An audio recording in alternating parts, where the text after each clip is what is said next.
আল্লাহ পাক রব্বুল আলামিন আমার রাসূলুল্লাহ দুনিয়ায় আগমনটা এত শানের সাথে করলেন, এত শান শওকতের সঙ্গে মর্যাদার সাথে করলেন, সারা পৃথিবীর কোনো মানুষের সাথে মিল পাওয়া যাবে না। আজকে দুনিয়ার কিছু মনি সাহেব, দুনিয়ার কিছু মাওলানা ইন্টারনেটে বক্তব্য দেয় নবী আমাদের মতো মানুষ, নবী আমাদের মতো মানুষ, নবীর ওহী আসে আমাদের ওহী আসে না। আপনাকে প্রশ্ন করতে চাই, আপনি যখন পেটের মধ্যে ছিলেন তখন আপনার মায়ের শরীর থেকে খুশবু বেরিয়েছিল কিনা? আমার রাসূলুল্লাহ যখন মায়ের পেটের মধ্যে, তখন গোটা মক্কা জমিন আমার রাসূলুল্লাহর খুশবুতে মাতোয়ারা হয়ে গিয়েছিল। জোরে বলে এ নবীর উম্মত উম্মতিরা, আমার নবী যখন দুনিয়ার জমিনে এসেছিলেন আমার রাসূলুল্লাহকে দেখে আম্মা জান আমিনা বলেছিল, আমি আমার বেটা মুহাম্মদুর রাসূলুল্লাহর মতো এত সুন্দর বাচ্চা পৃথিবীর জমিনে কোনোদিন দেখি না। এমন সময় আমার রাসূলুল্লাহকে যেই মহিলাটা দুধ পান করিয়েছিলেন হালিমাতুস সাদিয়া তায়েফের জমিন থেকে এসেছিলেন, আমার রাসূলুল্লাহকে নিতে এসে আমার রাসূলুল্লাহকে দেখে বলেছিলেন, আমি জীবনে অনেক বাচ্চাকে দেখেছি কিন্তু মুহাম্মদুর রাসূলুল্লাহর মতো সুন্দর আমি আমার দু চোখে জীবনে কোনো দেখিনি। জোরে বলে হে নবীর উম্মত উম্মতিরা, আব্দুল মুত্তালিব আমার রাসূলুল্লাহকে দেখে জানিয়ে দিয়েছিল, ও হালিমাতুস সাদিয়া তুমি আর কটা বাচ্চাকে দেখেছো? আমি আব্দুল মুত্তালিব হচ্ছে মক্কা শরীফের মুতল্লি, আমি আব্দুল মুত্তালিব আমার কাছে গোটা পৃথিবী থেকে যারা হজ করতে আসে তারা নিজেদের বাচ্চাদেরকে ঝাড়ফুঁক করতে আসে, ফুঁক দিতে আসে, আমি সারা পৃথিবীর বাচ্চাদেরকে দেখে বলছি আমার নাতি আমার পোতা মুহাম্মদুর রাসূলুল্লাহর মতো আমি আব্দুল মুত্তালিব কাউকে দেখি না। জোরে বলে জিবরাইল আমিন ফেরেশতা বলে, ও দুনিয়ার মানুষ তোমরা রাসূলুল্লাহর মতো দেখবে কি করে? রাসূলুল্লাহর মতো দেখবে কি করে? মুহাম্মদ সা নেহি কোই, নবীর মতো কেউ নেই, নবীর মতো দেখবে কি করে? আমি আল্লাহ পাক আমাকে জান্নাত জাহান্নাম কুল কায়নাত ঘুরিয়েছে, আমি জিবরাইল বলি নবীর মতো কেউ নেই। জোরে বলেন সুবহানাল্লাহ। আমার আল্লাহ পাক বলছেন, ইন্নাকা লা আলা খুলুকিন আযীম লাকাদ কানা লাকুম ফি রাসূলিল্লাহি উসওয়াতুন হাসানা, আমি আমার রাসূলকে এমন করে সৃষ্টি করেছি পৃথিবীতে দ্বিতীয় কেউ নেই, তোমরা দেখবে কি করে? মুহাম্মদ মুস্তাফার মতো আমি বিশ্বে কাউকে সৃষ্টি করিনি। জোরে বলেন সুবহানাল্লাহ। আমার রাসূল হচ্ছে ইউনিক। নবী পাকের চাচা যান আবু তালেব ঘুরতে ঘুরতে ঘুরতে ঘুরতে আমার নবীর সাথে দেখা হয়েছে। দেখা হতেই নবী পাককে বলে, এ মুহাম্মদ সাল্লাল্লাহু আলাইহি ওয়াসাল্লাম তোমার সাথে আমার কিছু কথা আছে, তোমার ব্যাপারে আমি অনেক কিছু জানি। চাচা যান আপনি আমার ব্যাপারে কি জানেন? কি জানেন?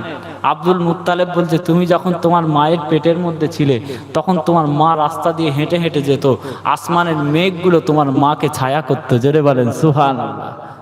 তোমার মা যখন কুয়াতে পানি তুলতে যেত, মক্কার মহিলারা কুয়াতে নিজেদের বালতিগুলোকে ডুবিয়ে ডুবিয়ে পানি তোলে, আর তোমার মা যখন পানি তুলতে যায় তখন কুয়ার পানিটা অটোমেটিক উঠতে উঠতে উঠতে উঠতে তোমার মায়ের কদমে পায়ের মধ্যে চুমা দিয়ে দেয়। জোরে বলেন সুবহানাল্লাহ। আমি আরো দেখেছি যখন তুমি বাচ্চা বেলায় শুয়ে থাকতে, তোমার বাপ ছিল না, তোমার খেলনা কিনে দেওয়ার মতো কেউ ছিল না, আমি আবু তালেব বলছি আমি নিজের চোখ দিয়ে দেখেছি তুমি যখন আঙ্গুল দিয়ে ইশারা করতে আকাশের চাঁদটা তোমার আঙ্গুলের সাথে খেলতে আরম্ভ করতে। জোরে বলেন সুবহানাল্লাহ। আমার দোস্তরা নওজওয়ানেরা, এ নবীর উম্মত উম্মতিরা, আম্মা জান আমিনা জানিয়ে দেয় আমার রাসূলুল্লাহ হচ্ছে আব্বা জান ইব্রাহিম আলাইহিস সালামের দোয়ার ফসল। আমার রাসূলুল্লাহ একবার জানিয়ে দিয়েছিলেন আমি রাসূলুল্লাহ হচ্ছি আব্বা জান ইব্রাহিম আলাইহিস সালামের দোয়ার ফসল। হযরত ঈসা আলাইহিস সালামের পাঠানো সুসংবাদ, ঈসা আলাইহিস সালাম দুনিয়াতে আমার রাসূলুল্লাহর আসার ব্যাপারে সুসংবাদ দিয়েছিলেন। আমার রাসূলুল্লাহ জানিয়ে দিয়েছিলেন আমি হচ্ছি আদম আলাইহিস সালামের দোয়ার ফসল, ঈসা আলাইহিস সালামের দেওয়া সুসংবাদ, আর আমি হচ্ছি আমার আম্মা জানের দেখা সেই দৃশ্য যখন আমি দুনিয়ার জমিনে আগমন করেছিলাম। তখন আমি নাকি হঠাৎ করে আমার রাসূলুল্লাহর আম্মা জান বলেছে বাচ্চাটা আমার দুনিয়াতে আসার সঙ্গে সঙ্গে হঠাৎ করে নামাজের হালতে বসে গিয়েছিল, আত্তাহিয়াতু সূরাতে বসে গিয়েছিল। এমন পরিস্থিতিতে আমার বাচ্চা মুহাম্মদুর রাসূলুল্লাহ নিজের ইশারা করে আগুল দিয়ে, শাহাদাত আগুলটা দিয়ে আসমানের দিকে ইশারা করে। ইশারা করার সঙ্গে সঙ্গে আমার বাচ্চার আগুলের ভিতর থেকে একটা নূর বেরিয়ে যায়, একটা আলো বেরিয়ে যায়, একটা জ্যোতি বেরিয়ে যায়। ওই নূরে উজালা হয়ে আমি আম্মাজান আমেনা দেখেছিলাম, শুধু মক্কা নগরী নয়, আমি ওই নূরের আলোতে শাম দেশের প্রাসাদগুলোকেও আলোয় আলোকিত হতে দেখেছিলাম। নবী পাকের দুনিয়াতে আগমনটা বিরল, সারা পৃথিবীতে না আর কোনোদিন হয়েছে, না কোনোদিন হবে। বলুন না সুবহানাল্লাহ।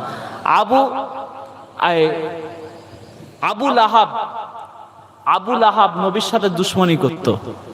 আবু লাহাব নবীর সাথে দুশ্মনী করত। যেমন আবু জেহেল ছিল, আবু লাহাব আছে। কোরআন শরীফে আয়াত এসে তাব্বাত ইয়াদা আবি লাহাবি ওয়া তাব্বা, মানে আবু লাহাবের আল্লাহ পাক তার ব্যাপারে কোরআন শরীফে বলেছেন আবু লাহাব এতটাই নিকৃষ্ট, আল্লাহ পাক তার বিরুদ্ধে কোরআন শরীফে কথা বলেছেন।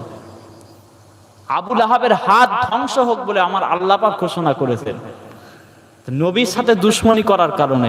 সেই কাট্টা কাফের আবু লাহাব যেদিন রাসূলুল্লাহ জন্মগ্রহণ করলেন, তার একটা দাসী ছিল, দাসীর নাম হচ্ছে সুয়াইবা।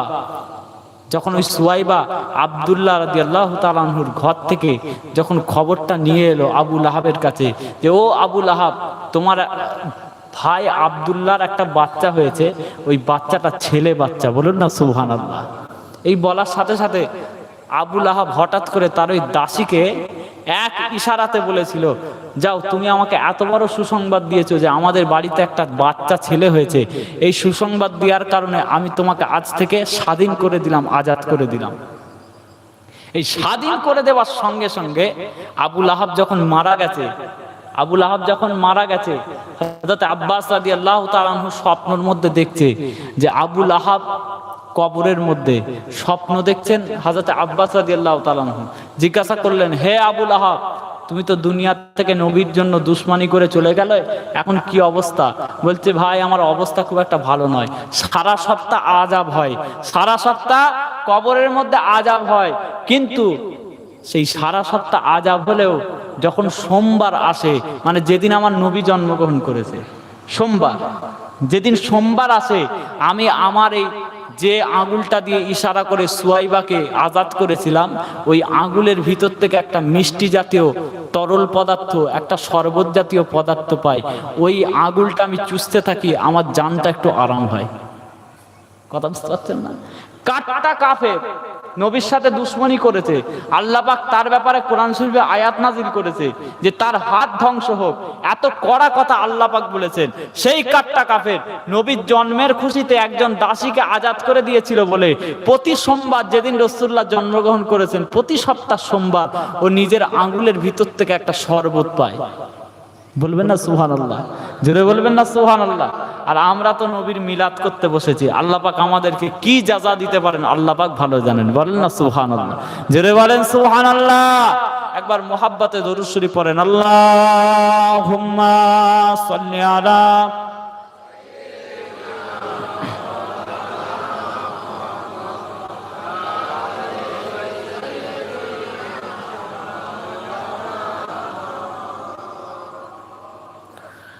हमको बुलाना या रसूल अल्लाह, हमको बुलाना या हबीब अल्लाह, हमको बुलाना या रसूल अल्लाह, हमको बुलाना या हबीब अल्लाह। कभी तो सब्ज़ गुंबद का उजाला हम भी देखेंगे, कभी तो सब्ज़ गुंबद का उजाला हम भी देखेंगे, हमें बुलवाएंगे आका मदीना हम भी देखेंगे, कभी तो सब्ज़ गुंबद का उजाला हम भी देखेंगे, कभी तो सब्ज़ गुंबद का उजाला हम भी देखेंगे, हमें बुलवाएंगे आका मदीना हम भी देखेंगे,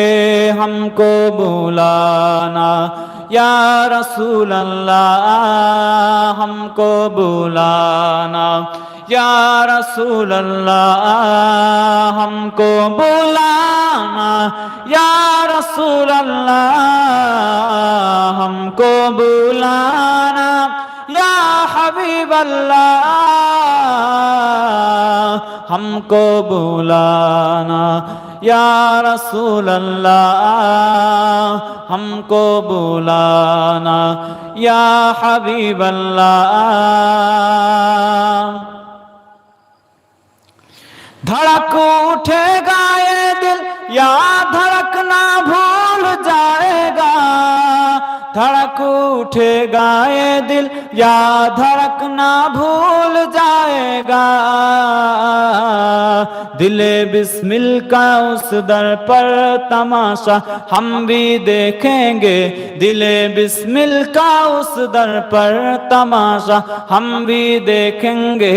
हमें बुलवाएंगे आका मदीना हम भी देखेंगे, हमको बुलाना या रसूल अल्लाह। सबाई बोलें हमको बुलाना या रसूल अल्लाह हमको बुलाना या रसूल अल्लाह हमको बुलाना या हबीब अल्लाह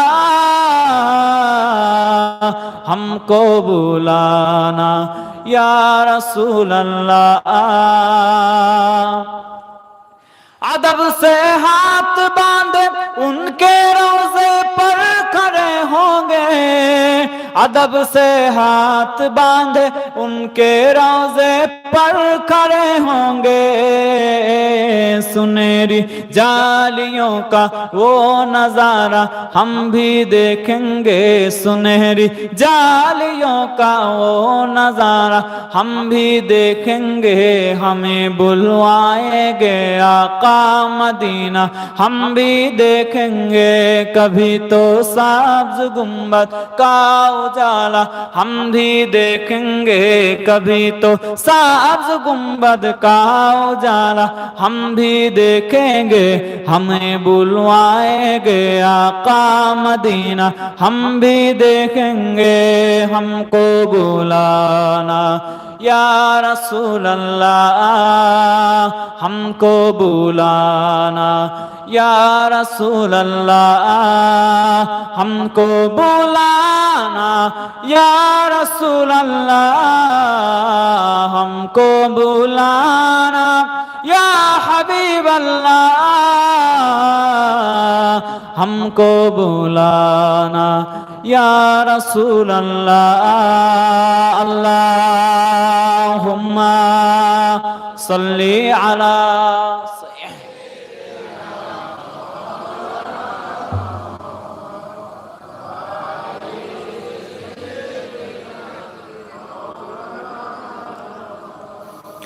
ভাই আমার দোস্তরা নওজওয়ানেরা, এ নবীর উম্মত উম্মতিরা, আমার নবী পাক সাল্লাল্লাহু আলাইহি ওয়াসাল্লাম ইব্রাহিম আলাইহিস সালাতু ওয়াস সালামের বংশের মধ্যে দুনিয়া জমিনে আগমন করেছিলেন।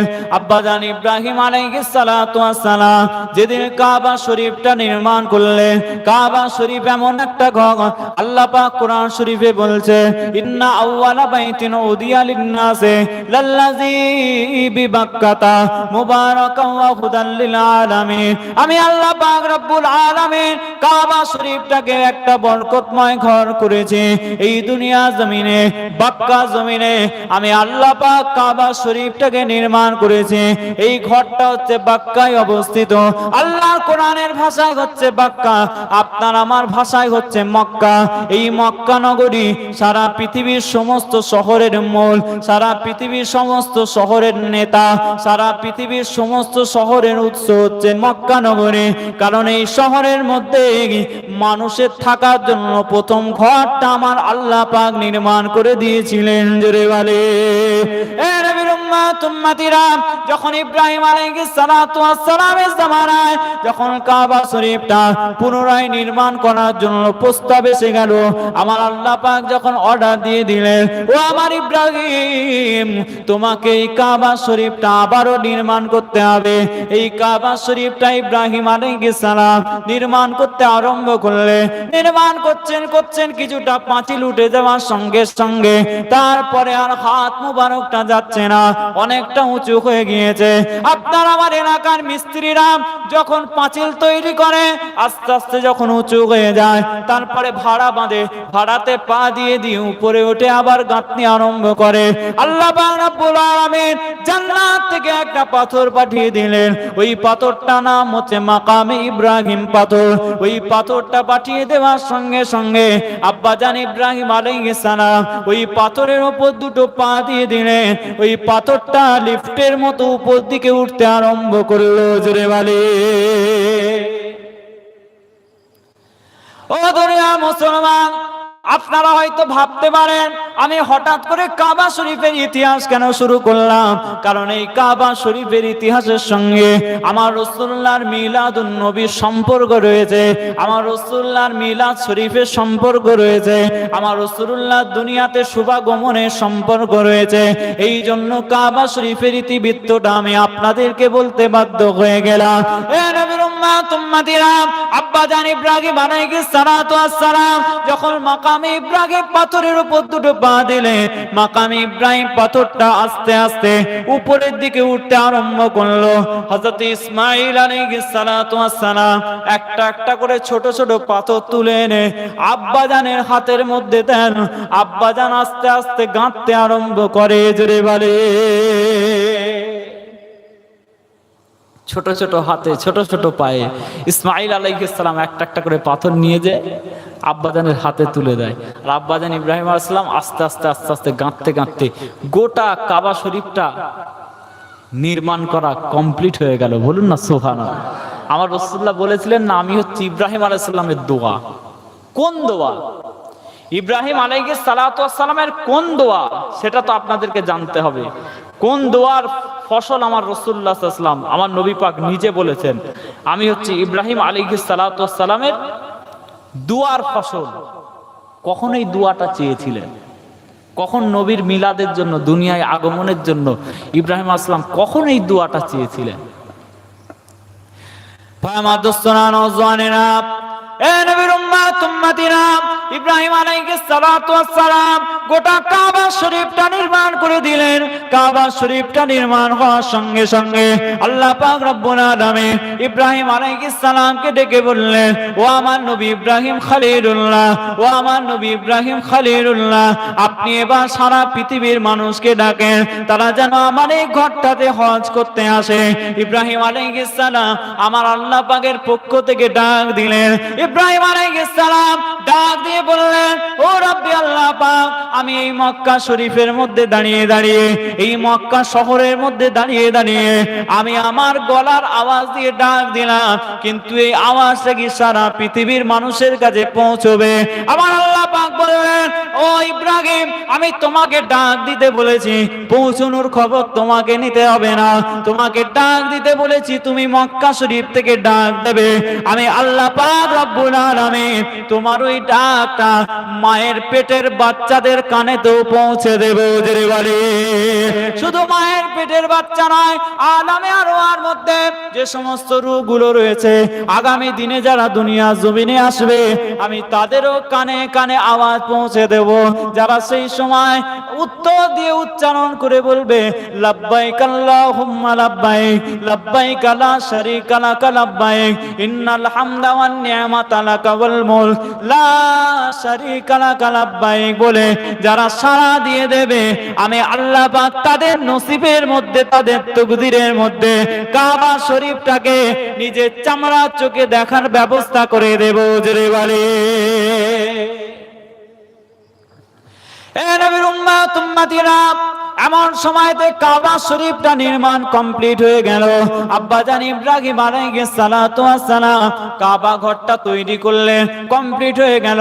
ডাক দিলেন সারা পৃথিবীর মানুষেরা, তারপর থেকে হজে আসতে আরম্ভ করলো। এখনো পৃথিবী থেকে মানুষেরা হজ করতে মক্কা শরীফে, কাবা শরীফে যায়। তখন থেকে হজ শুরু হয়ে গেল। কিন্তু দুনিয়ার মুসলমান, আল্লাহর নবী, আল্লাহর রাসূল ইব্রাহিম আলাইহিস সালাতু ওয়াস সালাম, নবী ইব্রাহিম খলিলুল্লাহ আলাইহিস সালাতু ওয়াস সালাম যখন কাবা শরীফটা নির্মাণ করলেন, কাবা শরীফটা নির্মাণ করার পরেতে আমার আল্লাহ পাক রব্বুল আলামিনের দরবারে দুটো হাত তুলে কিছু দোয়া চেয়েছিলেন।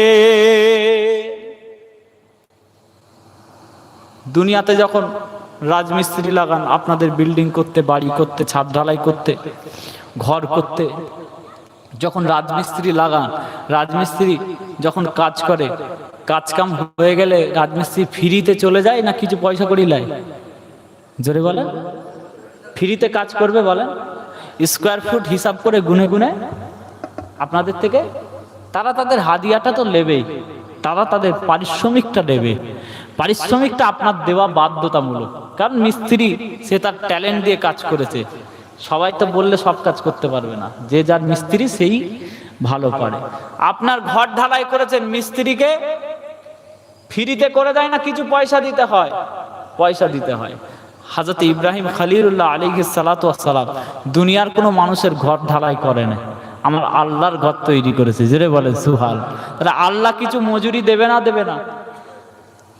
আল্লাহ কিছু মজুরি দেবে না? ফ্রিতে খাটাবে? আল্লাহ পাক কি দেবে?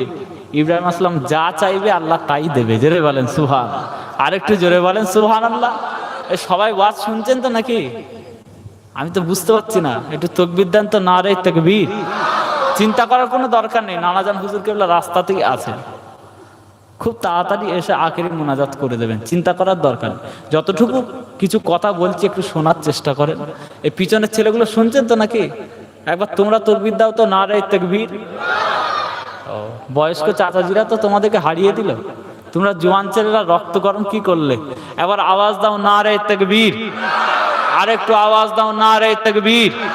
এবার সকলে মিলে উচ্চ স্বরে আওয়াজ দেন নারে তাকবীর।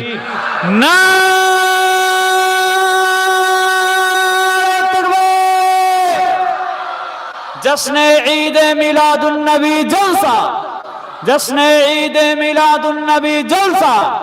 আমার নবী পাকের 1500 বার্ষিকী মিলাদুন নবী, আমার নবী পাকের 1500 বার্ষিকী মিলাদুন নবী। নারে তাকবীর।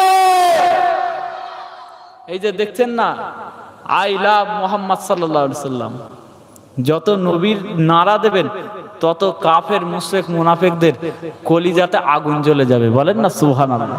যত নবীর নাম নেবেন কলিজাতে কি জ্বলবে? আগুন জ্বলবে। এই নিয়ে তো এখন তোলপাড় হচ্ছে সারা ভারতবর্ষে, হচ্ছে না? হয় না? ইন্টারনেটে দেখেন না, নেটে দেখেন না কি হচ্ছে? বিভিন্ন বড় বড় প্রতিষ্ঠান থেকে ছেলেরা বেরিয়ে গেছে কি করতে, যে আমরা প্রতিবাদ করছি, আমার নবীর নাম নিলে কেন এফআইআর করা হবে, ঠিক কিনা? আমি বলছি আই লাভ, আপনারা বলবেন মুহাম্মদ সাল্লাল্লাহু আলাইহি সাল্লাম। আই লাভ বলেন মুহাম্মদ সাল্লাল্লাহু আলাইহি সাল্লাম। I love, I love, I love, I love, I love Muhammad সাল্লাল্লাহু আলাইহি ওয়াসাল্লাম। আমরা চিরজীবন বলে যাব। রক্ত যদি গলা থেকে ওঠে, শরীরে যদি কিছু নাও থাকে, শুধু পানি থাকে, তাও মুখ থেকে রাসূলুল্লাহর নাম বেরোবে। জোরে বলেন সুবহান। আমরা নবীর নাম আমরা হযরত আবু বকর সিদ্দিকের থেকে শিখেছি, ফারুক আজম থেকে শিখেছি, ওসমান গনি থেকে শিখেছি, হযরত আলী থেকে শিখেছি। বলেন না সুবহানাল্লাহ। আসমা বিনতে আবু বকর, আমার রাসূলুল্লাহর প্রথম খলিফা আবু বকর সিদ্দিকের বাচ্চা মেয়েটা যখন হিজরতের রাতে নবী পাকের কাছে নাস্তা দিয়ে ফিরছিলেন, একদিন নাস্তা দিয়ে এসছে, দ্বিতীয় দিন নাস্তা দিয়ে এসছে, তৃতীয় দিন যখন গেছে নাস্তা দিতে, নবী পাক দেখে বলছে, আসমা তোমার চেহারাটা, তোমার কপালটা ফাটলো কি করে, তোমার চেহারাটা এরকম ক্ষত বিক্ষত হলো কি করে?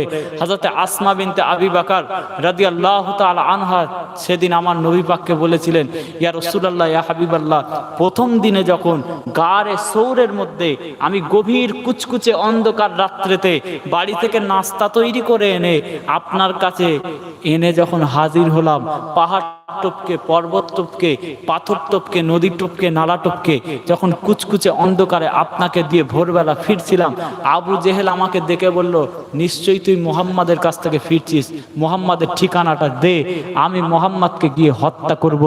আমি আবু জেহেলকে বলেছিলাম, যদি তোমার প্রয়োজন হয় আমার জানটা নিয়ে নাও, আমি আমার রাসূলুল্লাহর ঠিকানা বলতে পারবো না। জোরে বলেন সুবহানাল্লাহ, আর একটু জোরে বলেন সুবহানাল্লাহ। আমরা রাসূলুল্লাহর প্রেম শিখেছি সাহাবীদের থেকে, সাহাবীদের কন্যাদের থেকে আমরা রাসূলুল্লাহর প্রেম শিখেছি। আবু জেহেল আসমা বিনতে আবি বকর রাদিয়াল্লাহু তাআলা আনহার মাথা ঝুঁটিটা দিয়ে টেনে একটা পাথরের উপর আঘাত করলো, পাথরের উপরে লেগে মাথা থেকে টকবক টকবক করে রক্ত বেরিয়ে, রক্ত কলকল করে বেরোতে থাকতো। রাসূলুল্লাহ সাল্লাল্লাহু আলাইহি ওয়াসাল্লাম তার চেহারা মুবারক দেখে হযরত আবু বকর হুজুরকে বলেছিলেন, আবু বকর, আমি রাসূলুল্লাহ সারা দুনিয়ার মুসলমানদের যদি হক আদায় করতেও পারি, আমি রাসূলুল্লাহ, তুমি আমার বন্ধু আবু বকরের হক আদায় করতে পারবো না।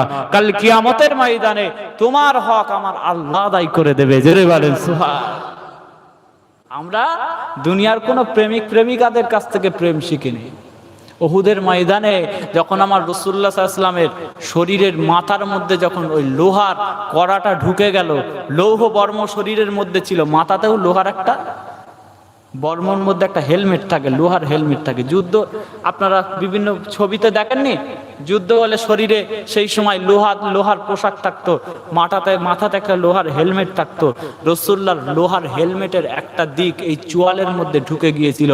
যখন ঢুকে গেল, আমার নবী পাকের একজন সাহাবা হযরত উবাইদুল্লাহ ইবনে জাররাহ রাদিয়াল্লাহু তাআলা আনহু, তিনি দৌড়ে চলে গেলেন নবী পাকের কাছে।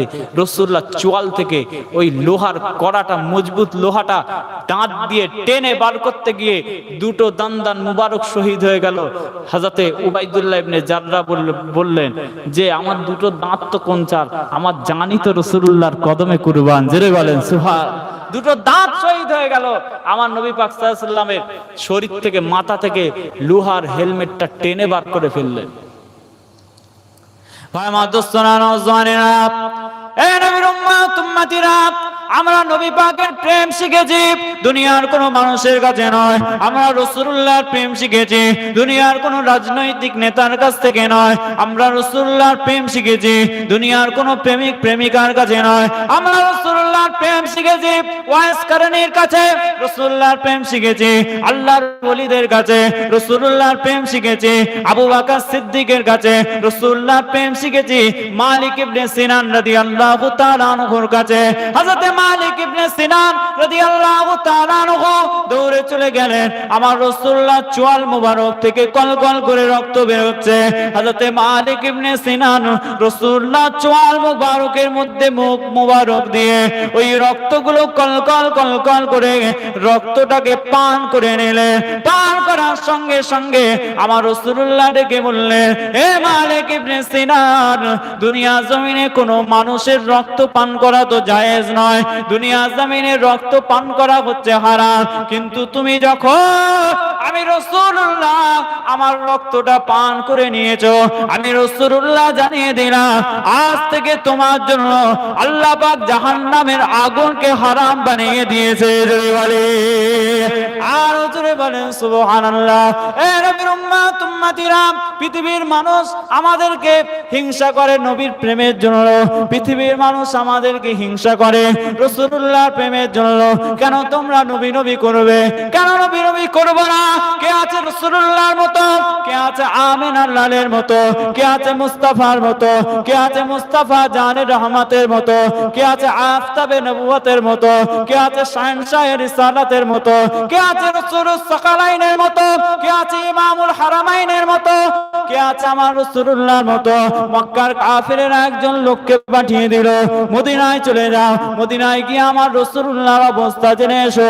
আমার নবী মুহাম্মদুর রাসূলুল্লাহ, আমরা কাফের মুশরিক, আমাদের বিরুদ্ধে কোনো প্যাচ আসছে কিনা, আমাদের বিরুদ্ধে কোনো প্ল্যান আসছে কিনা। মা হাজরাতে যখন নবী পাকের কাছে মক্কার কাফেররা একজন লোককে পাঠিয়ে দিল জাসুসি করার জন্য, মুহাম্মদুর রাসূলুল্লাহ আমাদের বিরুদ্ধে কোনো যুদ্ধ করার প্ল্যান করছেন কিনা। সেই সময় উরওয়া ইবনে মাসউদ নামে একজন লোক মদিনা শরীফে চলে গেল। মদিনা শরীফে গিয়ে আমার রাসূলুল্লাহ রাজত্ব ঘুরে ঘুরে দেখে চলে এলো। মক্কার কাফের মুশরিকরা জিজ্ঞাসা করলাম, তোমাকে যে মদিনায় পাঠালাম কি দেখলে? মদিনায় গিয়ে কি দেখলে? মুহাম্মদ কিভাবে বসবাস করছে? খুব ভালোভাবে বসবাস করছে, খুব কষ্টের সাথে বসবাস করছে, নাকি খুব আরামের সাথে বসবাস করছে? মদিনায় মুহাম্মদ কিভাবে বসবাস করছে? মদিনার মানুষেরা মুহাম্মদকে কিভাবে ব্যবহার করছে? তার সাথে খুব ভালো ব্যবহার করছে নাকি খারাপ ব্যবহার করছে? মুহাম্মদ এবং তার অনুসারীরা আমাদের মতো কাফের মুশরিকদের জন্য কি করছে? কোন যুদ্ধের প্রস্তুতি নিচ্ছে কিনা? কি খবর নিয়ে এলেন উরওয়া ইবনে মাসউদ রাদিয়াল্লাহু তাআলা আনহু। উরওয়া ইবনে মাসউদ সেই সময় ওই মক্কার কাফেরদেরকে জানিয়ে দিল, হে মক্কার কাফের মুশরিক মুনাফিকেরা, আমি যখন মদিনা শরীফে চলে গেলাম, যখন মুহাম্মদুর রাসূলুল্লাহ দরবারে চলে গেলাম, আমি সারা বিশ্বের এত রাজা বাদশাহ দরবার দেখেছি, এত রাজা বাদশাহ দরবারে গল্প করেছি, কিন্তু ওই উরওয়া ইবনে মাসউদ বলল মুহাম্মদুর রাসূলুল্লাহ দরবারে গিয়ে তার সঙ্গী সাথীরা মুহাম্মাদের সাথে যেভাবে ব্যবহার করে আমি সারা পৃথিবীতে কোনো রাজা বাদশাদের দরবারেও দেখি না। আমি যখন মদিনা শরীফে মুহাম্মদুর রাসূলুল্লাহর কাছে গেলাম, মুহাম্মদুর রাসূলুল্লাহকে দেখে তিনি যখন নিজের মুখ থেকে মাটিতে থুতু ফেলেন, তার ওই থুতু মুবারকটা মাটিতে পড়ার আগে তার সাহাবারা ওই থুতুটা নিয়ে নিজেদের চেহারাতে মাখতে আরম্ভ করে দেয়। জোরে বলে এ নবীর উম্মত উম্মতিরা, আমি ও উরওয়া ইবনে মাসউদ আর দেখতে পেলাম নবী মুহাম্মদুর রাসূলুল্লাহ সাল্লাল্লাহু আলাইহি ওয়াসাল্লাম যখন চুল মুবারক নাপিত কাটতে আরম্ভ করে, নাপিত যখন রাসূলুল্লাহ চুল কেটে দেয়, তখন রাসূলুল্লাহ সাহাবীরা ওই নাপিতের চতুর্দিকে ঘুরতে আরম্ভ করে। না জানি নাপিতের শরীরের মধ্যে রাসূলুল্লাহ চুল লেগে থাকে। সাহাবীরা ওই চুলগুলোকে নিয়ে নিজেদের বাড়িতে সাজিয়ে রাখার ব্যবস্থা করে দেয়। জোরে বলে আল্লাহ নবী আল্লাহ রাসূলের সাহাবীরা রাসূলুল্লাহ যখন গোসল করে, গোসলের পানিটা নিয়ে যাওয়ার জন্য হাজির হয়ে যায়। গোসলের পানিগুলো ঢকঢক করে পান করে নেয়। আমার রাসূলুল্লাহর একজন সাহাবী রাসূলুল্লাহর গোসলের পানি পান করেছিল। গোসলের পানি হচ্ছে মায়ে মুস্তামাল, ব্যবহৃত পানি। ব্যবহৃত পানি দিয়ে যদি কেউ ওযু করে, ওযু হবে না, হবে না, হবে না।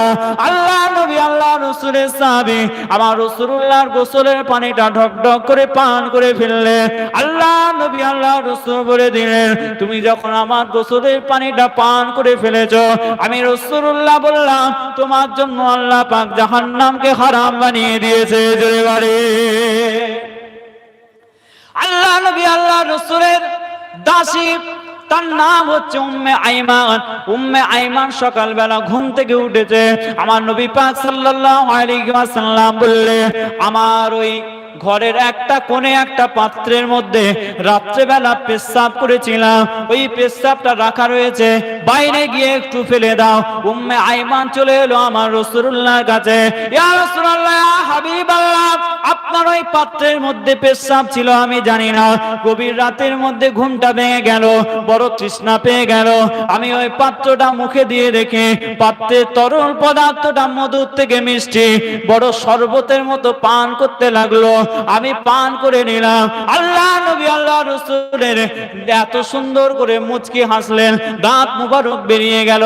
আল্লাহ নবী আল্লাহ রাসূল বললেন, ও উম্মে আইমান, তুমি যখন আমার পেশাব মুবারক মুবারক পান করে ফেলেছো, আমি রাসূলুল্লাহ জানিয়ে দিলাম দুনিয়াতে যতদিন হায়াতে থাকবে ততদিন তোমার আর কোনোদিন পেটের ব্যারাম হবে না। জোরে বলে এ নবীর উম্মত উম্মতিরা, সেই জন্য বলছে নবীর সাথে কারো তুলনা হবে না।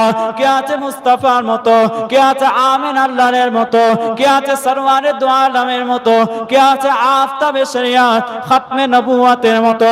আল্লাহ নবী আল্লাহ রাসূল দিন ও দুনিয়ার বাদশা হাবিবুল্লাহ জনাবে মুহাম্মদুর রাসূলুল্লাহ সাল্লাল্লাহু আলাইহি ওয়াসাল্লাম সাহাবীরা আমার রাসূলুল্লাহর কাছে সব সময় হাজির হয়ে যেতেন নবীর উচ্ছিষ্ট পান করার জন্য, নবীর ঝুঁটোগুলোকে পান করার জন্য। আল্লাহ নবী আল্লাহ রাসূল সাল্লাল্লাহু আলাইহি ওয়াসাল্লাম যুদ্ধ থেকে ফেরার পথে তাঁবু খাটিয়ে সাহাবীরা রয়েছেন, যুদ্ধের ময়দান, যুদ্ধ দামামা বেজে গিয়েছে। এমন সময় সাহাবীরা ওযু করবে, নামাজ পড়বে, তাঁবুর আশপাশে কোনো পানির ব্যবস্থা নাই। আল্লাহ নবী আল্লাহ রাসূল বললেন, তোমাদের কাছে কি কোনো পাত্র আছে, কোনো বাটি রয়েছে? এই বাটিটা আমার কাছে নিয়ে এসো। আল্লাহ নবী আল্লাহ রাসূলের কাছে সাহাবীরা একটু বাটিতে সামান্য একটু পানি নিয়ে রাসূলুল্লাহ দরবারে হাজির হয়ে গেলেন। আমার নবী পাক সাল্লাল্লাহু আলাইহি ওয়াসাল্লাম ওই বাটির মধ্যে নিজের দুটো আঙুল মোবারক ডুবিয়ে দিলেন। দুটো আঙুল মোবারকের ভিতর থেকে ঝর্ণার মতো কল কল কল কল করে পানি বেরোতে আরম্ভ হলো। আল্লাহ নবী আল্লাহ রাসূলের সাহাবীরা শতাধিক সাহাবী ওই পেয়ালা থেকে পানি পান করে নিজেদের পেট ভরে গেল। আমার রাসূলুল্লাহর আঙুলের বরকতে ওই বাটির পানিটা শেষ হলো না। জোরে বলে এ নবীর উম্মত উম্মতিরা, আমার নবী পাক মেহমানদারির জন্য একজন দাওয়াত করেছে, তার বাড়িতে সাহাবীদেরকে নিয়ে হাজির হয়ে গেলেন। তার বাড়িতে যাওয়ার সঙ্গে সঙ্গে ছাগল জবাই করে রান্না করেছে। গোশগুলো আমার রাসূলুল্লাহ সাহাবীদেরকে নিয়ে মেহমানদারির জন্য গোশগুলো খেয়ে নিলেন রুটি দিয়ে। খাওয়া শেষ হয়ে গেল। আমার রাসূলুল্লাহ বললেন, হাড্ডিগুলো কেউ ফেলে দেবে না, আমি রাসূলুল্লাহর কাছে নিয়ে এসো। হাড্ডিগুলো রাসূলুল্লাহর কাছে নিয়ে আসার সঙ্গে সঙ্গে আমার রাসূলুল্লাহ হাড্ডিগুলোর মধ্যে হাত দেওয়ার সঙ্গে সঙ্গে যে ছাগলটাকে জবাই করা হয়েছিল আবারও এই ছাগলটা জিন্দা হয়ে দাঁড়িয়ে গিয়েছিল। জোরে বলে কোন দিকে ঢুকে? এই দিক দিয়ে ঢুকে পড়েছে। একবার তাকবীর দেন, নারে তাকবীর। আরেকটু আওয়াজ দিয়ে দেন, নারে তাকবীর, নারে তাকবীর। আওলাদে মুজাদ্দিদে জামান, আওলাদে মুজাদ্দিদে জামান হযরত পীর সাহেব হুজুর কিবলা, হযরত পীর সাহেব হুজুর কিবলা সিলসিলায়ে ফুরফুরা শরীফ, সিলসিলায়ে ফুরফুরা শরীফ, মাসলাকে মুজাদ্দিদে জামান, মাসলাকে মুজাদ্দিদে জামান, আহলে সুন্নাত ওয়াল জামাত, আহলে সুন্নাত ওয়াল জামাত। নারে তাকবীর, নারে তাকবীর। আল্লাহ পাক কবুল করে। নানাজান হুজুর কিবলা এসেছেন, কিছুক্ষণের মধ্যেই আসবেন, আখেরি মুনাজাত করবেন। তিনি অসুস্থ। কিছুক্ষণ আগে খবর পেলাম যে তিনি বড্ড অসুস্থ। আল্লাহ পাক তারপরেও আমাদের কাছে তাকে এনে হাজির করিয়েছেন। আল্লাহ পাক তৌফিক দিয়েছেন আমাদের মাঝে আসার। সকলে উচ্চ আওয়াজে বলি আলহামদুলিল্লাহ। জোরে বলেন আলহামদুলিল্লাহ। আল্লাহ পাক মুজাদ্দিদ জামানের আওলাদদেরকে এক একজন নিয়ামত করেছেন। মুরব্বীরা সবাই চলে গেলেন। আমার নানাজান আল্লামা পীর আবুল ফারাজ সিদ্দিকী রাহমাতুল্লাহ আলাইহি সীতাপুর, জানেন তো আপনারা? সীতাপুরে যাবেন, মাজারটা জিয়ারত করে আসবেন। মুজাদ্দিদ জামানের দ্বিতীয় বাড়ি সীতাপুর দরবার। আবুল ফারাজ সিদ্দিকী রাহমাতুল্লাহ আলাইহি তিনি আমার নানাজান ছিলেন। দাদা হুজুর কেবলার হাতে যারা 5 জন বায়াত গ্রহণ করেছিলেন আওলাদদের মধ্যে আমার নানাজান একজন, আবুল ফারাজ সিদ্দিকী রাহমাতুল্লাহ আলাইহি, সাইফুদ্দিন সিদ্দিকী রাহমাতুল্লাহ আলাইহি, কুতুবউদ্দিন নানাজান এখনো হায়াতে আছেন, আপনারা সোহবত নেবেন। আমার ওমর সিদ্দিকী নানাজান হুজুর কেবলা, আল্লাহ পাক তার হায়াত কিসমতকে দারাজ করেন, বলেন আল্লাহুম্মা আমিন। জোরে বলেন আল্লাহুম্মা আমিন। এখনো পর্যন্ত এই বয়সে বাংলার বিভিন্ন প্রান্তে খেদমত করে যাচ্ছেন। সহজ ব্যাপার, আমরা একদিন রাত জাগলে অসুস্থ হয়ে যাই। আল্লাহ পাক তার মাধ্যমে বিশাল খেদমত নিচ্ছেন। শুধু এখানে নয়, ভারত, বাংলাদেশ, আসাম, বিভিন্ন প্রান্তে সারা ভারতবর্ষের এককভাবে তিনি আল্লাহর রহমতে খেদমত করে যাচ্ছেন। বলুন না আলহামদুলিল্লাহ। জোরে বলেন আলহামদুলিল্লাহ। আল্লাহ পাক যেন কবুল করেন। শেষ কথাটা বলে যায়, যেটা বলছিলাম, আব্বাজান ইব্রাহিম আলাইহিস সালাম যখন কাবা ঘরটা শেষ হয়ে গেল তৈরি করা, তারপর আল্লাহর দরবারে মাকামে ইব্রাহিম পাথরের উপর দাঁড়িয়ে হাত তুললেন। আমার দোস্তরা, নওজওয়ানেরা, এ নবীর উম্মত উম্মতিরা, আব্বাজান ইব্রাহিম আলাইহিস সালাতু ওয়াস সালাম আল্লাহর দরবারে দুটো হাত তুলে বলেছিলেন, ও রব্বি আল্লাহ পাক, রব্বানা ওয়াবআস ফীহিম রাসূলাম মিনহুম ইয়াতলু আলাইহিম আয়াতিকা ওয়া ইউআল্লিমুহুমুল কিতাবা ওয়াল হিকমাতা ওয়া ইউযাক্কিহিম ইন্নাকা আনতাল আজিজুল হাকীম। ও রব্বি আল্লাহ পাক, আপনি আমার আখেরি নবী মুহাম্মদুর রাসূলুল্লাহকে আপনি আমার বংশের মধ্যে পাঠিয়ে দেন। আমি আপনার কাবা শরীফটা নির্মাণ করেছি, এই কাবা শরীফটা নির্মাণ করার ফলেতে আমি কোনো টাকা পয়সা হাদিয়া আপনার কাছে চাইবো না, আমি কোনো নজরানা আপনার কাছে চাইবো না। আপনি আপনার আখেরি নবীকে আমার বংশের মধ্যে পাঠিয়ে দিয়ে আমি ইব্রাহিম আলাইহিস সালামকে আল্লাহ পাক রব্বুল আলামিন নবী মুহাম্মদুর রাসূলুল্লাহ দাদু বানিয়ে দেন। জোরে বলে। মনের বড় আশা, আল্লাহ আপনার কাবা শরীফ তৈরি করেছি, ঠিক আছে, আপনার কাছে কোনো টাকা পয়সা ধন সম্পদ চাইবো না, একটা কাজ, একটা দোয়া চাইবো, আপনি আমার বংশের মধ্যে, এই ইসমাইলের বংশের মধ্যে আপনি আখেরি নবীকে পাঠিয়ে আমাকে রাসূলুল্লাহ দাদু বানিয়ে দেন। জোরে বলেন সুবহান।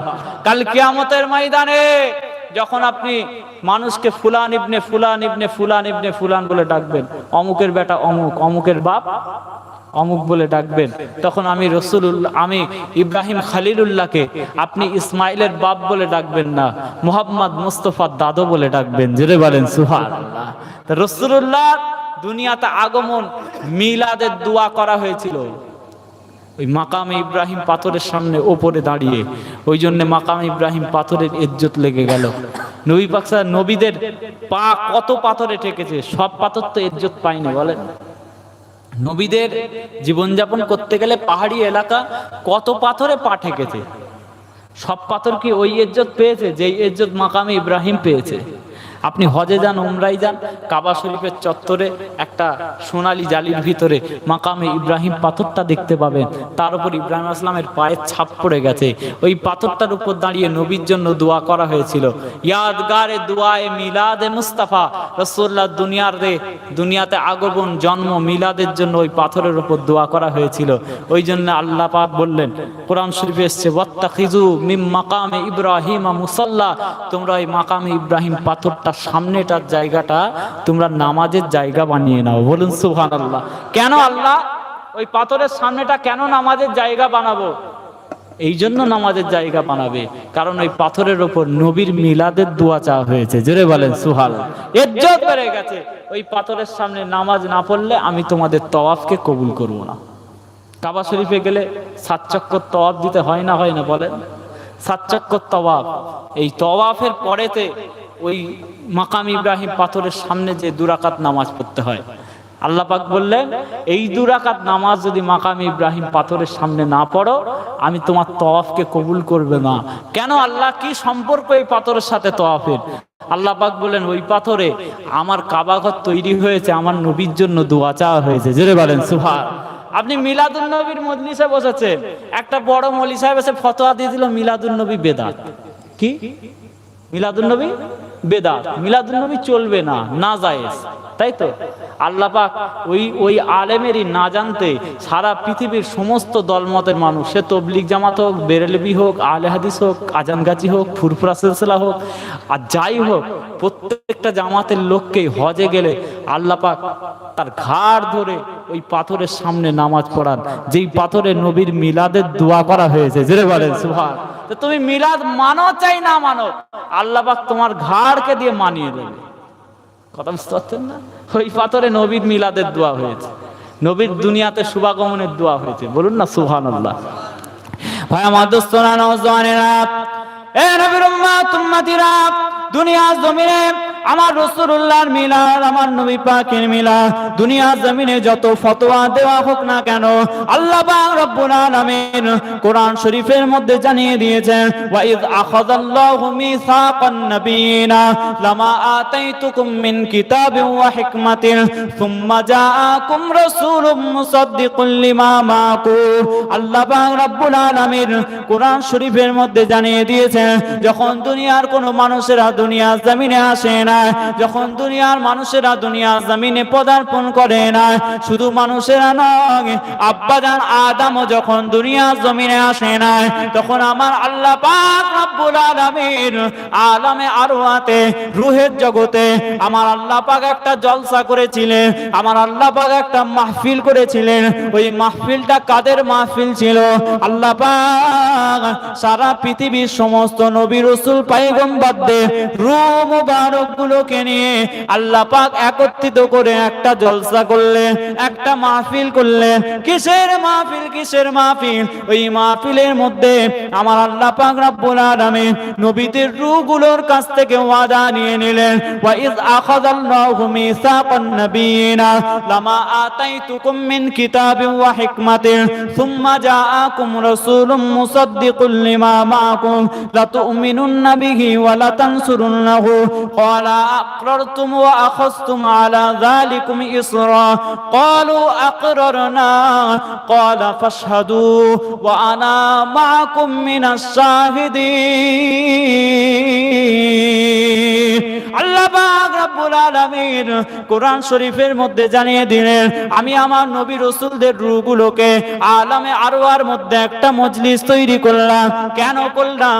আমি ওই মজলিসের মধ্যে আমার ওই নবীদের রূহগুলোকে বললাম, ও আমার নবী রাসূল পয়গম্বরেরা, তোমাদেরকে আমি যখন দুনিয়া জমিনে পাঠিয়ে দেব, তোমাদের পরেতে আমি আমার আখেরি নবী মুহাম্মদুর রাসূলুল্লাহকে পাঠিয়ে দেব।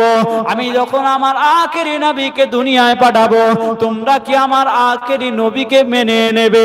জোরে বলে। মিলাদ শরীফের মাহফিল আমরা করার আগে আমার আল্লাহ করেছে। জোরে বলেন সুবহান। কাদেরকে নিয়ে করেছে? আমলোক। জোরে বলে। আমলোক দিয়ে নবী রাসূলদেরকে নিয়ে। ওয়া ইয আখাযাল্লাহু মিসাকান নাবিয়িনা, নবীদের কাছ থেকে মিসাক নিয়েছেন, অঙ্গীকার। কিসের অঙ্গীকার? লামা আতাইতুকুম মিন কিতাবিন ওয়া হিকমাতিন সুম্মা জাআকুম রাসূলুম মুসাদ্দিকুল লিমা মাআকুম।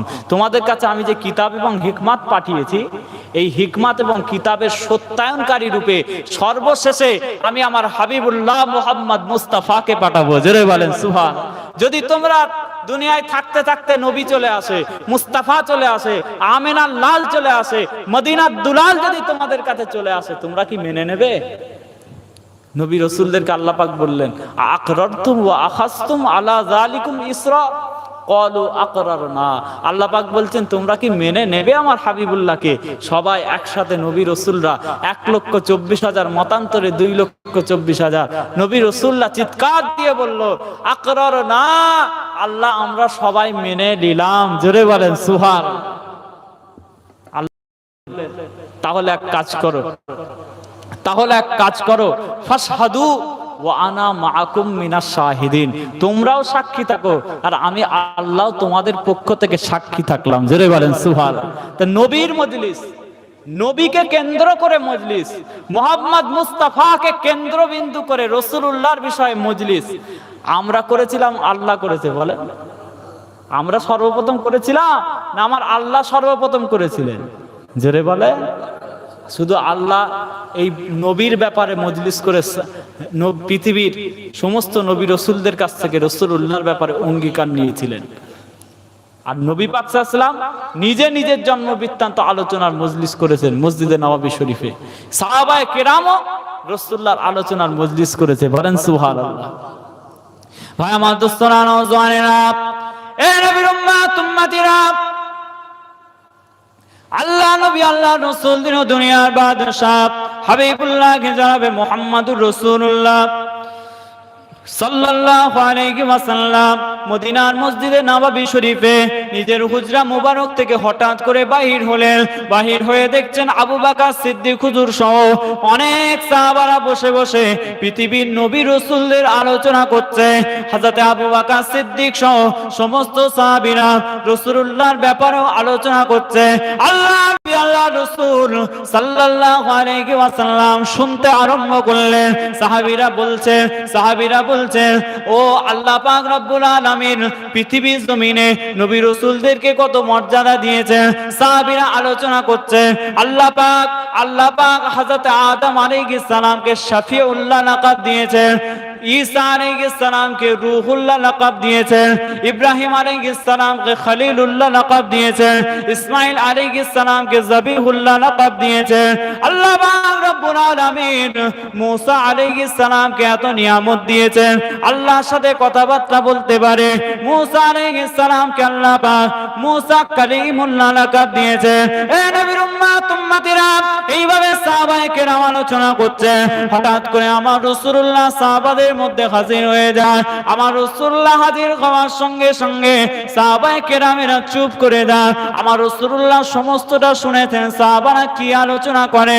আল্লাহর নবী আল্লাহর রাসূল সাল্লাল্লাহু আলাইহি ওয়াসাল্লাম বলে দিলেন, ও আমার সাহাবারা, আল্লাহ পাক আদম আলাইহিস সালামকে শাফিউল্লাহ করেছেন, তোমরা ঠিক বলেছো। আল্লাহ পাক মুসাকে কালিমুল্লাহ করেছেন, তোমরা ঠিক বলেছো। আল্লাহ পাক ইসমাঈলকে যাবিহুল্লাহ করেছেন, তোমরা ঠিক বলেছো। আল্লাহ পাক ইব্রাহিম আলাইহিস সালামকে খলিলুল্লাহ করেছেন, তোমরা ঠিক বলেছো। আল্লাহ পাক ঈসা আলাইহিস সালামকে রূহুল্লাহ করেছেন, তোমরা ঠিক বলেছো। আমি রাসূলুল্লাহ জানিয়ে দিলাম আল্লাহ পাক আমি মুহাম্মদ মুস্তাফাকে হাবিবুল্লাহ লাকাব দিয়ে দিয়েছে। আল্লাহ পাক রব্বুল আলামিন আমি রাসূলুল্লাহকে নিজের বন্ধু হিসেবে কবুল করে নিয়েছে। জোরে বলে রাসূলুল্লাহ লাকাব হচ্ছে হাবিবুল্লাহ, আল্লাহ পাকের বন্ধু। জোরে বলেন সুবহানাল্লাহ। মুসা কালিমুল্লাহ আলাইহিস সালাতু ওয়াস সালাম একবার আল্লাহ পাককে জিজ্ঞাসা করেছিলেন, আল্লাহ আপনি নবী মুহাম্মদ রাসূলুল্লাহকে হাবিবুল্লাহ বলে ডাকলেন, আমাকে কালিমুল্লাহ বলে ডাকলেন, কেন আপনি আমাকে হাবিবুল্লাহ বলে ডাকতে পারলেন না? প্রশ্নটা যুক্তিযুক্ত তো নাকি? মনে প্রশ্ন জেগেছে, আল্লাহর সাথে কথাবার্তা বলতে পারে, ওই জন্য জিজ্ঞাসা করেছে, আল্লাহ মাল ফারকু বাইনাল কালিম ওয়াল হাবিব, কালিম এবং হাবিবের মধ্যে তফাৎটা কি? আপনি তো আমাকে হাবিবুল্লাহ করতে পারতেন, আপনি তো আখেরি নবীকে কালিমুল্লাহ করতে পারতেন, আপনি তো করলেন না। কেন করলেন না? কি তফাৎটা কি? তখন আল্লাহ নবী আল্লাহ রাসূল সাল্লাল্লাহু আলাইহি ওয়াসাল্লামের ব্যাপারে আমার আল্লাহ পাক নবী মুসাকে জানিয়েছেন, নবী মুসা তুমিও আমার খুব প্রিয়, আর আমার হাবিবুল্লাহ মুহাম্মদুর রাসূলুল্লাহ আমার খুব প্রিয়। তোমাকে আমি কালিমুল্লাহ লাকাব দিয়েছি কারণ তুমি আমাকে দেখার জন্য উগ্রীব হয়ে থাকো, আমাকে দেখতে চেয়েছো। আমি আল্লাহ পাক একটা ঝালক দেখাই, তুমি যখন আমাকে দেখতে চাও আমি আল্লাহ পাক একটা ঝালক দেখাই, তুমি বেহুশ হয়ে যাও। আর মুহাম্মদুর রাসূলুল্লাহ এই জন্য হাবিবুল্লাহ, তুমি আমাকে দেখতে চাও এই জন্য তুমি কালিমুল্লাহ। মুহাম্মদুর রাসূলুল্লাহকে আমি আল্লাহ দেখতে চাই, সেজন্য তিনি হাবিবুল্লাহ। জোরে বলেন সুবহান। তফাৎ আছে না নেই? তুমি আমাকে দেখতে চেয়েছো, আমি তোমাকে একটা আমার নূর, একটা তাজাল্লি, একটা আলো, একটা জ্যোতি দেখিয়েছিলাম, তুমি সেটা সহ্য করতে পারোনি, বেহুশ হয়ে গেছো। আর মুহাম্মদুর রাসূলুল্লাহ রাফরাফ সাওয়ারি করে আমি আল্লাহ পাকের দরবারে আছে, ফাকানা কাবা কাউসাইনা ওয়া আদনা, আল্লাহ পাকের মুখোমুখি হয়, আল্লাহ পাক তাকে দিদার দিয়ে দেন, আমার রাসূলুল্লাহর কিছু হয় না। জোরে বলেন সুবহান। তফাৎ আছে না নেই? মুহাম্মদ মুস্তাফার মতো কেউ নেই। মাল ফারকু বাইনাল কালিম ওয়াল হাবিব। আল্লাহ পাক রব্বুল আলামিন জানিয়ে দেন, ও মুসা কালিমুল্লাহ, তুমি যখন আমি আল্লাহ পাক আমাকে দেখতে চেয়েছিলে তখন আমি বলেছিলাম তুর পাহাড়ের নিকট চলে এসো, তুর পাহাড়ের নিকট চলে এসো।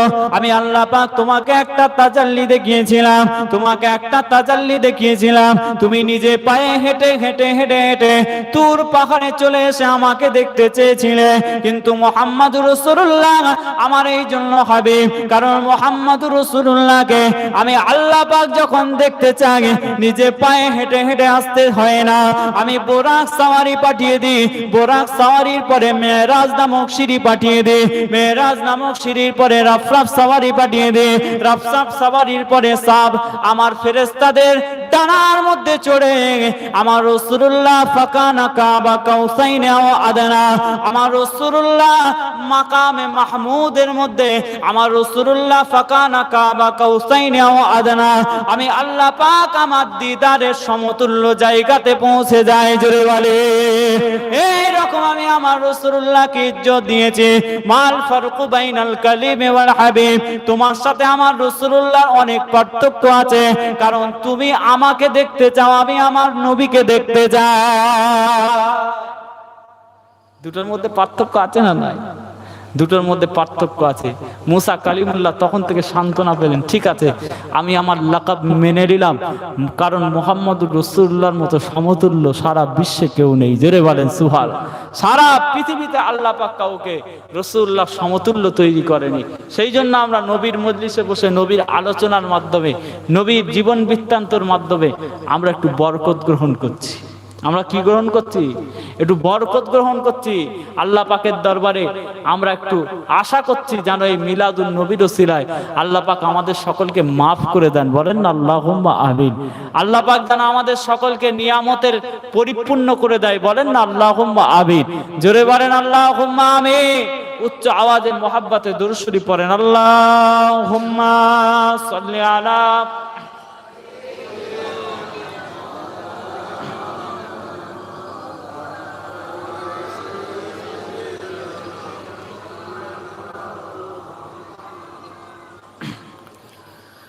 বিরহে দিল পুরে ছারখার যে আমার ইয়া রাসূলুল্লাহ, বিরহে দিল পুরে ছারখার যে আমার ইয়া রাসূলুল্লাহ, আমার কেউ নেই তুমি ছাড়া সাহারা ইয়া রাসূলুল্লাহ, আমার কেউ নেই তুমি ছাড়া সাহারা ইয়া রাসূলুল্লাহ, বিরহে দিল পুরে ছারখার যে আমার ইয়া রাসূলুল্লাহ, বিরহে দিল পুরে ছারখার যে আমার ইয়া রাসূলুল্লাহ, আমার কেউ নেই তুমি ছাড়া সাহারা ইয়া রাসূলুল্লাহ, আমার কেউ নেই তুমি ছাড়া সাহারা ইয়া রাসূলুল্লাহ।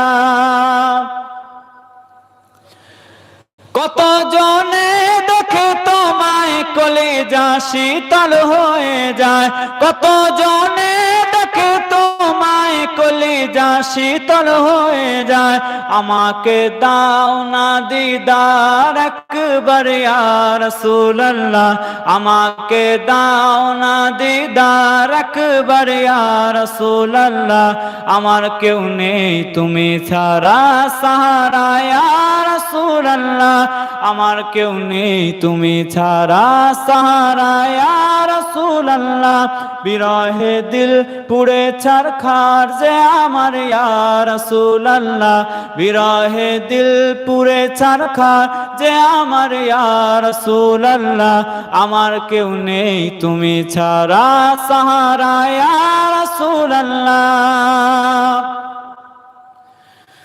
শুধু একবার দেখিতে চাই জীবনে আর যে চাওয়া নাই, শুধু একবার দেখিতে চাই জীবনে আর যে চাওয়া নাই, তুমি এই অসহায়েরই সহায় ইয়া রাসূলুল্লাহ, তুমি এই অসহায়েরই সহায় ইয়া রাসূলুল্লাহ, আমার কেউ নেই তুমি ছাড়া সাহারা ইয়া রাসূলুল্লাহ, আমার কেউ নেই তুমি ছাড়া সাহারা ইয়া রাসূলুল্লাহ, বিরহে দিল পুরে ছারখার যে আমার ইয়া রাসূলুল্লাহ, বিরহে দিল পুরে ছারখার যে আমার ইয়া রাসূলুল্লাহ, আমার কেউ নেই তুমি ছাড়া সাহারা ইয়া রাসূলুল্লাহ, আমার কেউ নেই তুমি ছাড়া সাহারা ইয়া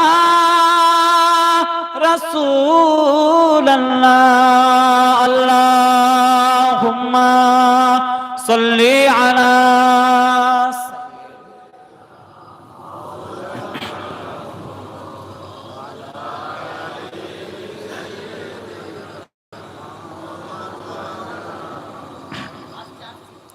হযরতে ঈসা আলাইহিস সালাম কি বলছে আসছে নারে তাকবীর নারে তাকবীর নারে তাকবীর औलादे मुजद्दिद ज़मान औलादे मुजद्दिद ज़मान पीर साहेब हुजूर क़िबला पीर साहेब हुजूर क़िबला नारे तकबीर सिलसिला मुजद्दिद ज़मान सिलसिला फुरफुरा शरीफ मसलके मुजद्दिद ज़मान नारे तकबीर औलादे मुजद्दिद ज़मान औलादे मुजद्दिद ज़मान नानाजान हुजूर पीर क़िबला नानाजान हुजूर पीर क़िबला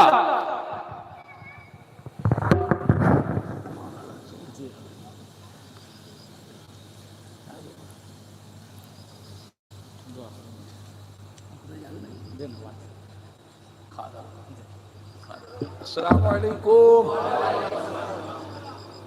বাবা সামনে সরে আসে, একটু সামনে সরে আসে, কাছে কাছে সরে আসতে বলছি, বসতে বলিনি, দাঁড়াতে বলেছি, কাছে কাছে সরে আসেন, কাছে কাছে সরে আসেন।